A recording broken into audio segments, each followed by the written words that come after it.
Watch this video to learn how to play Ferris Wheel from the Piano Adventures Level 1 lesson book.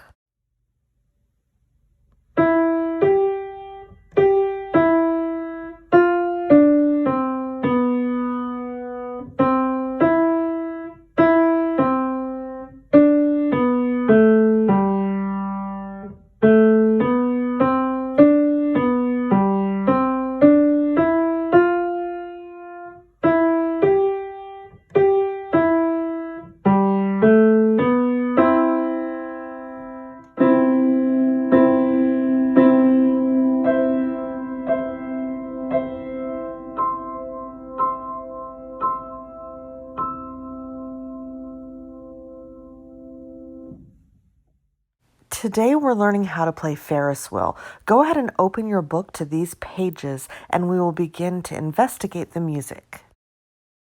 The first thing that we should look at is the time signature. Do you see the time signature on this page?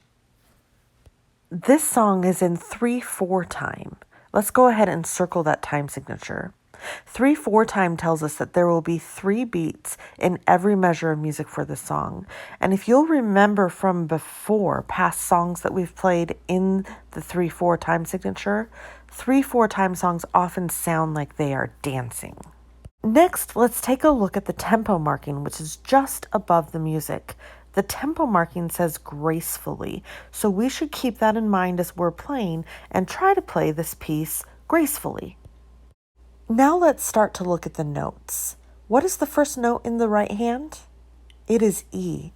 And how about the first note in the left hand? That is B. Go ahead and mark those on your music. Now let's take a look at what happens after the first notes. We're going to identify skips with a pointed symbol and steps with a straight line.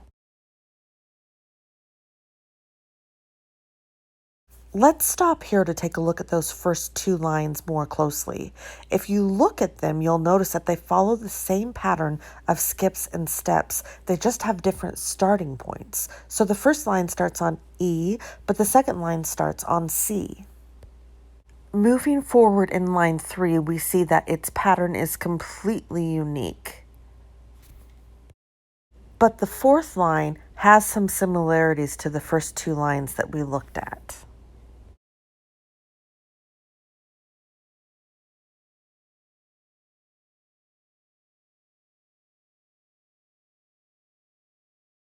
We're going to pause investigating the music here so that we can learn how to play those first 4 lines on the piano.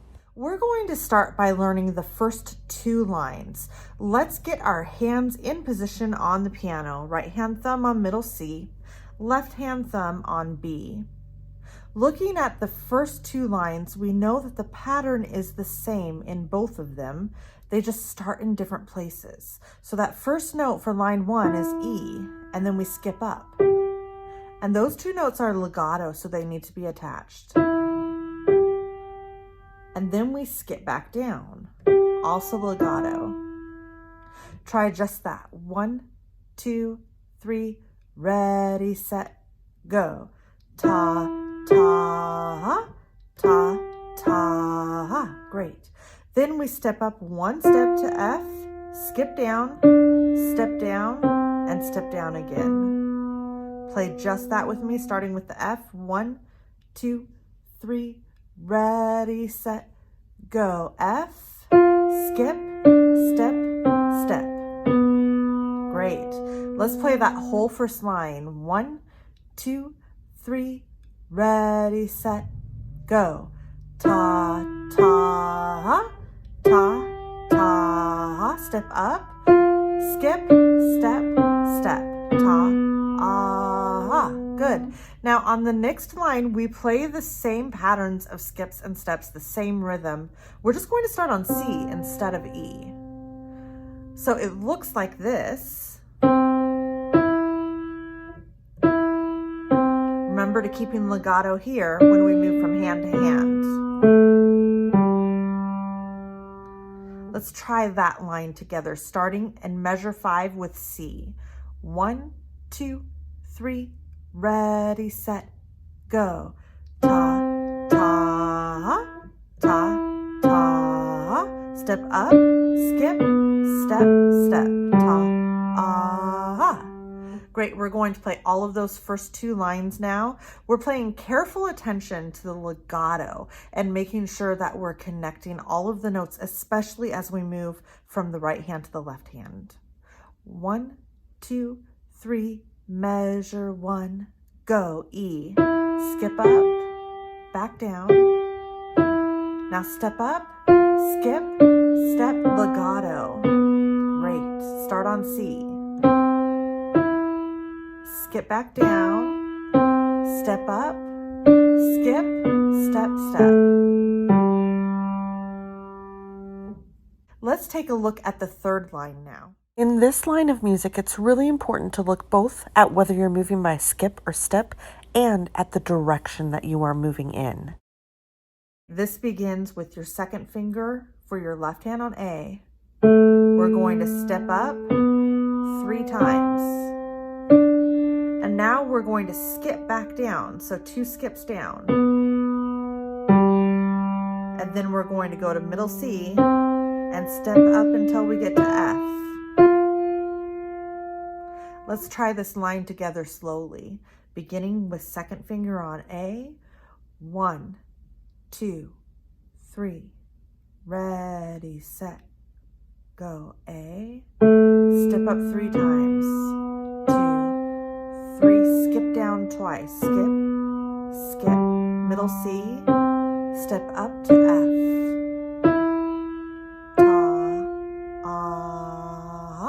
Let's do it again, and I would like to make sure that we are playing this all legato.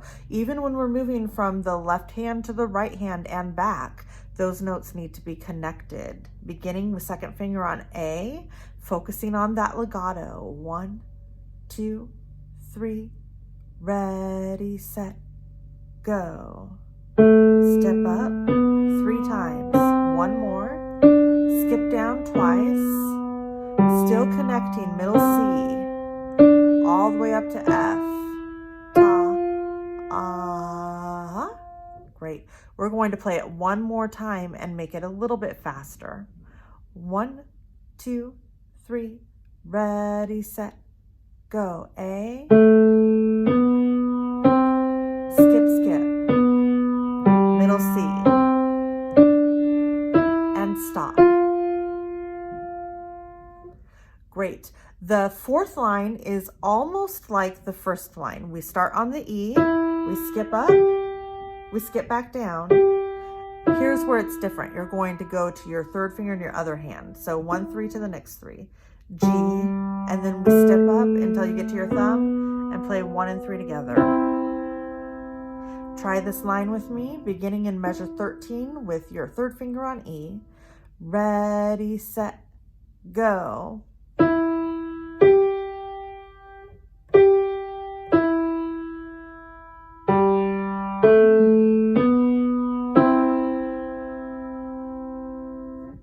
Great.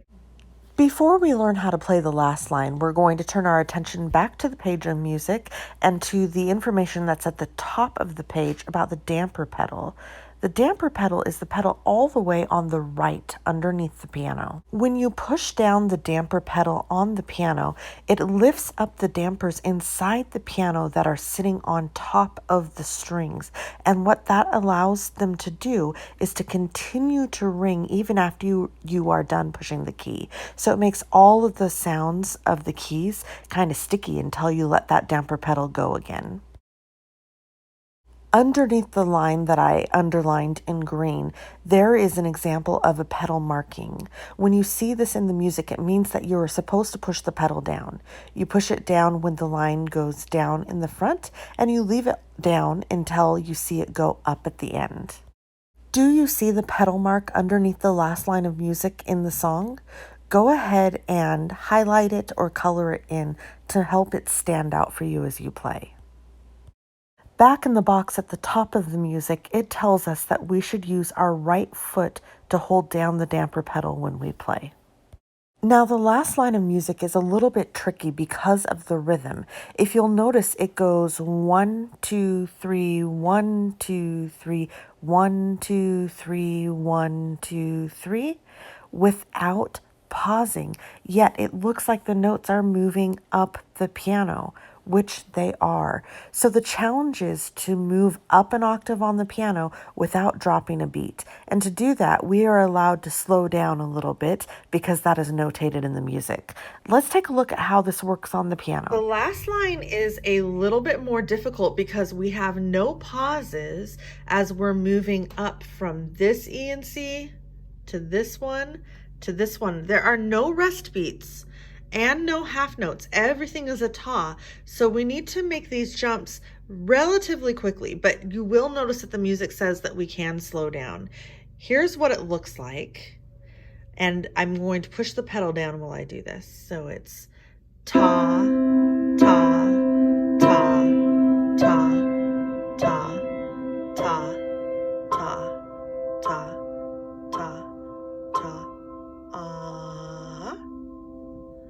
This is one where you definitely do need to count when you first do this, either by saying tas or 1, 2, 3. Otherwise, you're going to accidentally put in an extra beat when you make those jumps and you won't even know that you're doing it. So prepare to play this with me and we're going to count the tas. You can push the pedal down on your piano. It's the pedal that's all the way on the right-hand side down there. And get your hand ready by middle C right under the name of your piano with a C and an E. 1, 2, 3, ready, set, go. Ta, ta, ta, up, ta, ta, ta, up, ta, ta, ta, ta, And now you know how to play all of the components for Ferris Wheel.